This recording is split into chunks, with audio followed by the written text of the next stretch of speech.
A gente teve que cortar. E já passo a palavra imediatamente ao doutorando Harvey M. Poto, assim? Poto. Doutorando aqui da Faculdade de Direito, pesquisador do projeto também, e vai abordar o tema tratamento diferenciado no direito do mar. Em razão da fala prolongada da discente Suzy, o Hervé vai ter 5 minutos. Nossa! Como assim? Boa noite, pessoal. Agradeço a oportunidade. Eu vou ficar bem objetivo aqui, já que eu tenho apenas 5 minutos. Se trata do tratamento diferenciado no direito do mar. É um mecanismo que ajuda os países a implementar tratado levando em conta as capacidades dos países que são parte dos tratados. Então, para entender um pouco mais, a gente vai contextualizar um pouco, falar um pouco sobre o problema, conceito e os limites do conceito no contexto da Convenção das Nações Unidas sobre o Direito do Mar. Também fazer algumas sugestões. Ok, para contextualizar, dos princípios fundamentais do direito internacional é a igualdade de soberanos. Só que o que acontece? Com a evolução do direito internacional, a gente ficou numa situação onde os novos países que acabaram de acessar a independência não tinham as mesmas capacidades comparadas com os países industriais, que já eram independentes naquela época. Então, nesse sentido, estava aparecendo um tipo de assimetria no direito internacional. Os Estados perceberam e sentiram a necessidade de reconfigurar os tratados internacionais para justamente ajudar os países que tinham capacidade reduzidas para conseguir lidar com as obrigações do direito internacional. Nesse sentido, um dos conceitos que ajudaram os países a implementar justamente essa reconfiguração é o conceito do tratamento diferenciado. O contexto do direito do mar também usou essa abordagem para reconfigurar os textos aplicáveis. Então, nesse sentido, a gente faz uma pergunta: será que as reconfigurações, levando em conta pela terceira Conferência das Nações Unidas sobre o Direito do Mar, ajudando os países que têm capacidades reduzidas a beneficiar adequadamente dessa capacidade? O problema é que precisamos saber se aqueles países que beneficiam do tratamento diferenciado são capazes de desempenhar obrigações tanto econômicas que da proteção do meio ambiente.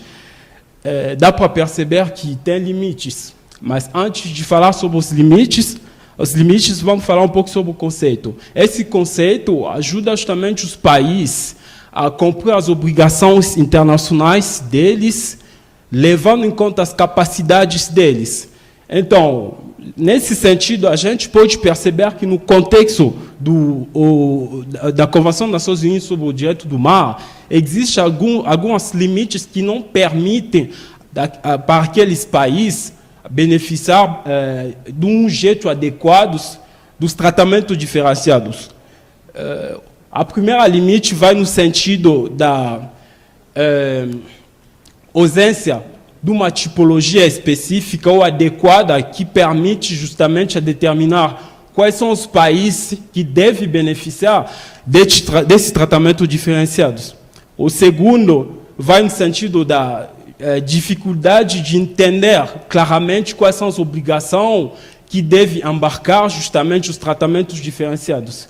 Aqui tem alguns exemplos sobre o ponto da tipologia, né? Sobre a ausência dos critérios relevantes, uma tipologia que é considerada como dispersas dos tratamentos diferenciados. A gente pode perceber que a Convenção das Nações Unidas sobre o Direito do Mar leva em conta os tratamentos diferenciados, só que usa uma abordagem bem implícita, e aí isso deixa as coisas um pouco mais descritivas, deixa também os textos fator de pertinência. Isso não ajuda justamente para implementar os tratamentos diferenciados de um jeito adequado. A gente percebe também a regressão do conceito da nova ordem econômica não ajudou para uma implementação adequada do tratamento diferenciados. Dá para perceber isso, né, nas negociações que está acontecendo no BBNG, o G77, que tinha uma força enorme durante as negociações da terceira Conferência das Nações Unidas, está sendo dividido hoje em dia. Cada país está reorientando os interesses deles. Então, hoje a gente tem um grupo, por exemplo, dos pequenos ilhos, pequenos estados insulares, que têm outros interesses que saem fora justamente dessa lógica da nova ordem econômica.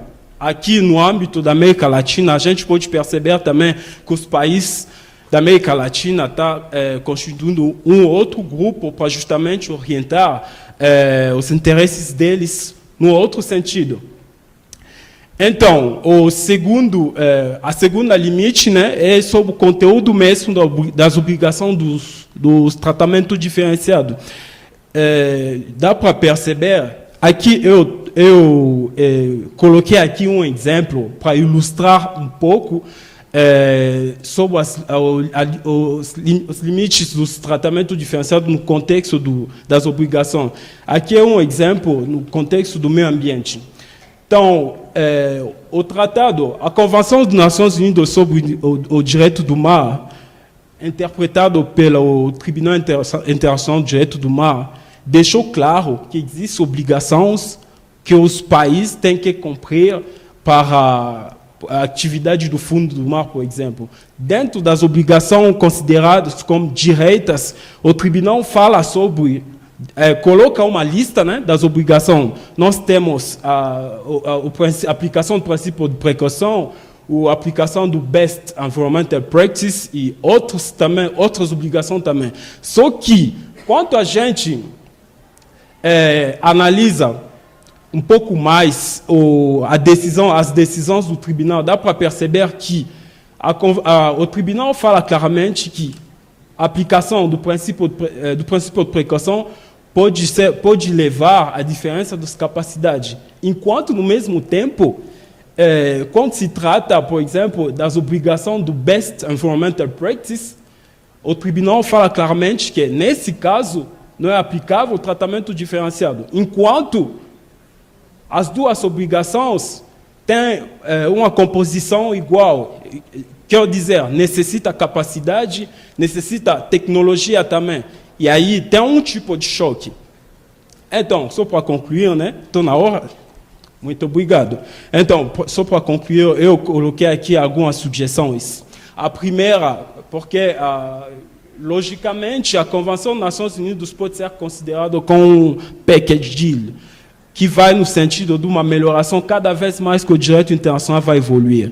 Então, nesse sentido, como a evolução das negociações no âmbito do direito do mar, é importante levar em conta essa sugestão. A primeira é a necessidade de uma categorização mais apropriada dos países beneficiados do tratamento diferenciado no direito do mar. Isso vai justamente ajudar a determinar quais são os países que têm que beneficiar dos tratamentos diferenciados. A segunda sugestão é a aplicação do conceito de não regressão dos princípios fundamentais do direito do mar. Então, aqui eu estou pensando mais ou menos no contexto do conceito do patrimônio comum da humanidade, que dá para perceber que na evolução das negociações acontece um tratado que vai falar, que vai evocar, e um outro tratado que vai chegar depois, vai colocar o patrimônio comum da humanidade do lado. Então, vai chegar mais uma vez um outro tratado que vai levar em conta e mais um outro que vai deixar no lado. Então, isso não ajuda para uma implementação adequada dos tratamentos diferenciados no contexto do direito do mar.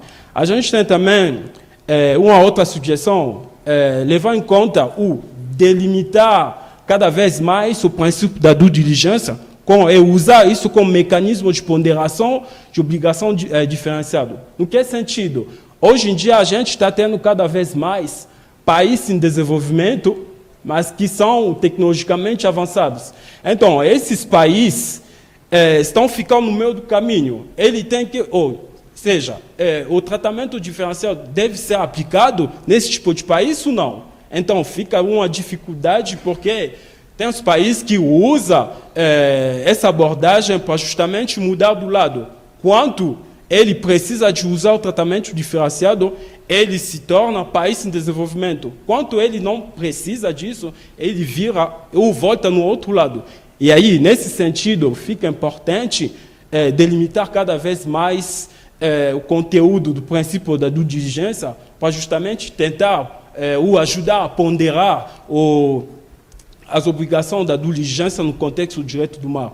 E a última sugestão é o papel das organizações internacionais para esclarecer obrigações diferenciadas que, de uma ou outra forma, permanecem muito implícitas no contexto do direito do mar. Muito obrigado. Excelente, Ergue. Parabéns pela sua objetividade e sua palestra foi excelente. Agradeço mais uma vez aos membros dessa mesa, acho que foi um debate muito interessante. Eu diria que, em razão do nosso atraso, eu deixaria as dúvidas, as perguntas, as provocações, para que a gente possa conversar ou durante o lançamento dos livros ou no dia de amanhã. Eu acho que a gente vai ter todo o dia de amanhã e a gente vai ter acesso a todos e a gente pode, na verdade, discutir um pouco mais em outra oportunidade, uma vez que já estamos bem atrasados. Já convido a professora Gabriela para assumir a presidência da próxima mesa.